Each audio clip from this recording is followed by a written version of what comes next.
arts and whatnot, and we had this formal living room that went down into like a family room, like an addition. It had this like step and it had this kind of archway. And me myself, I would just put on these little plays based on stories that I would read in kids' books and whatnot. So that kind of got me into perform. Yeah, no, sweet little kid, little Milo actor with the crooked mouth. So that kind of got me like into performing, like being around people and kind of trying to do that. But then as I got older, I started to see the impact that actors or performers or movies or plays or anything like that, even books, when you read a book, the impact it can have on you and what it does, how it can enrich your life. And I think for me, that was why my initial push into acting was I just wanted to entertain. You know, I didn't do it for any other reason but to be like, all right, cool, I want to make people laugh, I want to make people cry, I want to make people, you know, raise questions in their lives and be like, wow, you're sick in the head. Or like, wow, that's really the most impactful, intelligent thing I've ever heard, you know, by way of a character, of course not me. Yeah, I don't know, it was fun. I mean, I don't know what else I'd be doing. I don't think anybody wants me doing anything else. Well, getting into acting.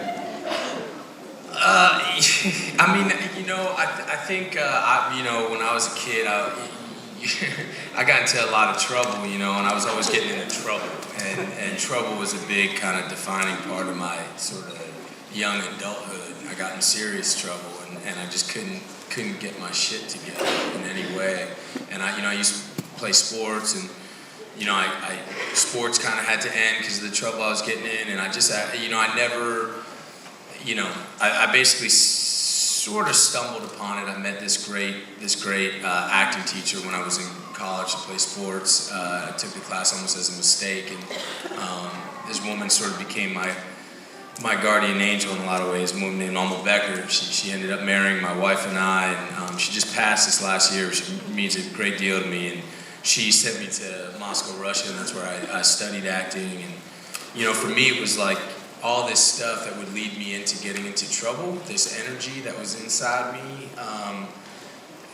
When I applied that towards acting, it was a place where it would actually get me sort of positive feedback from adults and from authority figures and from my peers, whereas before it was like getting me locked up, you know.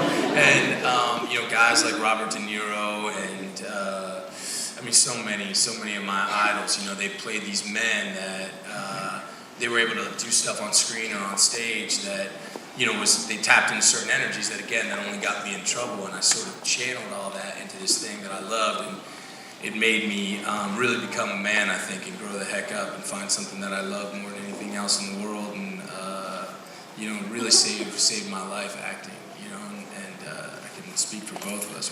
We love it with all our hearts, and so blessed that we get the opportunity to do it, you know, with real meaty, good roles, you know.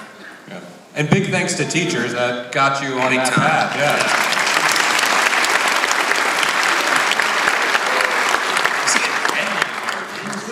Okay, I'll be first if I throw up.